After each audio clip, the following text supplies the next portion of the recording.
So, good morning, I'm Charlotte, and today I'll be talking about adaptable temporary accommodation, and mainly in the UK and designing for that. So today we'll just give you a brief oversight of my research that I've done for my dissertation, and just a deep understanding of the global development of temporary accommodation, and then zooming in on the UK's development as well. So first of all, we should probably define what a crisis is. So when I was researching this, I didn't actually understand the actual main term of crisis, and it actually has three definitions for it. So there's a creeping crisis, there's a slow burn crisis, and there's a sudden crisis. And a sudden crisis is the one what I mainly think about, where the damage has already occurred and it requires immediate action. Whereas the other two crises are more to do with having warnings before the event, and therefore then you've got like pre-warning for it. So that, when I was looking at my research, sudden crisis is what came to mind for me, and so that's what I sort of made my project all around.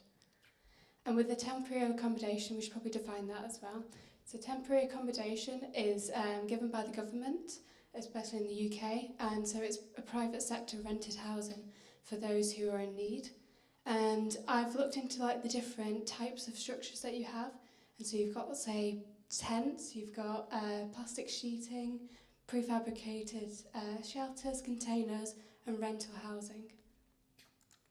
So we should look at the UK's current housing crisis that we've got. So when I was doing my research, I wondered why there were so many people that I found on the streets and why we had a lack of temporary housing in total. It was because at first I looked at the affordability of housing stock, and there was 340,000 new homes being built every year, which seems like a lot, but comparing that to the population of the UK, which is growing over to 24.7 million people, and an estimated 67.1 million people moving into these dwellings, and it's really restricting on how many new houses we can have compared to population. So that is one of the main reasons for it. Along with that, with the climate emergency as well, there's a harsh restriction on how many temporary accommodations can be offered out to people in need. It's just left people without any homes.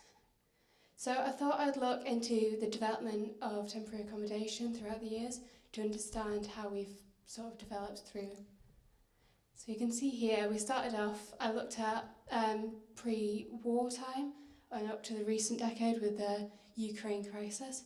And you can see here that there's a lot of development that goes through when we're in an immediate sudden crisis. So like in the war, the most famous one's the Anderson shelter. And you can see that between the wartime and then up to the Great Recession, there is a lot of time where there's not been any development, and this was a key for my research and a key point. You can see here for the UK themselves, there's not much that's been publicly displayed about temporary accommodation development.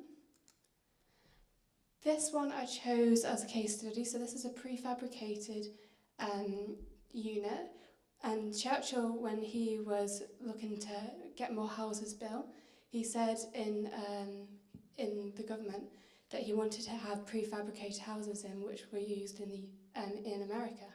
And so they used this one here, which was designed to reuse aeroplane parts. And from there, they were built and manufactured in a space, and then they were transported across to the site. From there, it was just like, you can see here, it's just like a regular house at this point. And this was back in the 1940s.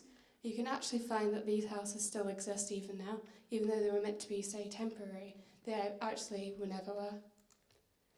And so we'll have a look at the global development as well, just to understand how the UK's developed and how the global's developed.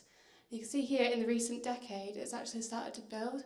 And so you can see that, of course, we started off in 2008 with a SWAS tent. And from there, it's been like places like Australia and America that's got the most global development. And that's just due to the different crises that each country have gone through. And so when there's been a crisis, there's been more development in temporary accommodation. And from my research myself, I decided to have a look at these, a list of these case studies in order to understand what the kind of limitations were with them and pros and cons, and take that into my further research to design them for the UK. And so here you can see I've selected 3 different case studies. One's the most recent, which is the Bab Lake Bureau, which is a prefabricated unit for the Ukraine crisis. And the idea was that it was a modular unit and it was reconfigurable and adaptable. And adaptability was really key for my research for understanding how a unit could be changed to fit the different needs. And along with these, they've all got a similar idea of adaptability and modular, which is quite now common with temporary accommodation. And so for my project, I started to think, did we really need something for the UK which was flexible and adaptable and was able to fit any crisis that we have? And so for this, I designed a project which looked at being able to be set up within minutes. It was a flexible building which could be put up by any user whatsoever. And so the idea was that you would have this concertina effect ring, and the building would be placed on a car parking space. So the idea behind this was due to the fact that the UK itself, we don't have much land along with the amount of population that we have. So the idea was that temporary homes needed to be restricted to a certain size and criteria. And so the plan was to make one of these units fit into a car parking space. And from there, you could connect them all together to form a big circular shape. This idea was to create an adaptable space that could fit, say, maybe a single unit and then a double unit and then maybe a family unit. And I think what was key for my design was how the other case studies used people who were actually going to be living in these homes to actually build them to create sort of a community aspect to it. And so these units were designed to be dropped by helicopter or transported by lorry. And so they dropped into boxes almost, and then you could be picked out and it can be spread out and fanned open, and then the users can use it straight away. And from there, they can inhabit it and make it their own after that. The idea is that the actual design of the building can be recycled and reused for any other temporary accommodation needs and for it to fit whatever crisis there is. And sort of the structure and the construction strategy, that was the same as all the other case studies that I was looking into. We're using quite lightweight materials. And you can see here, I was wanting to try and understand how the actual space would look at the moment. So of course, as it's only temporary, it wasn't actually connected to any facilities. So these units can be used in, say, by like public buildings, so like leisure centres and any place where they can have facilities on board, and that way then all these usable car parking spaces can be used to house people.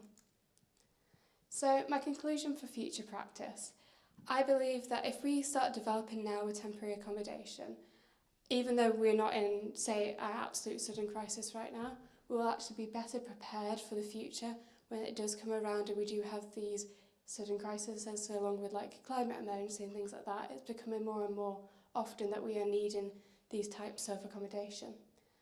And I feel that architects in general, we need to be pushed and have more research into how these are designed to make sure that these places are actually designed for the people who are going to have to live in these, even if it's temporary. And I think the temporary accommodation, you get quite a big stigma around it, and it's often looked upon as not being a nice place to live. And I think that if architects were able to develop these temporary accommodations more, that it will actually fit and be created so there's no stigma anymore. Thank you.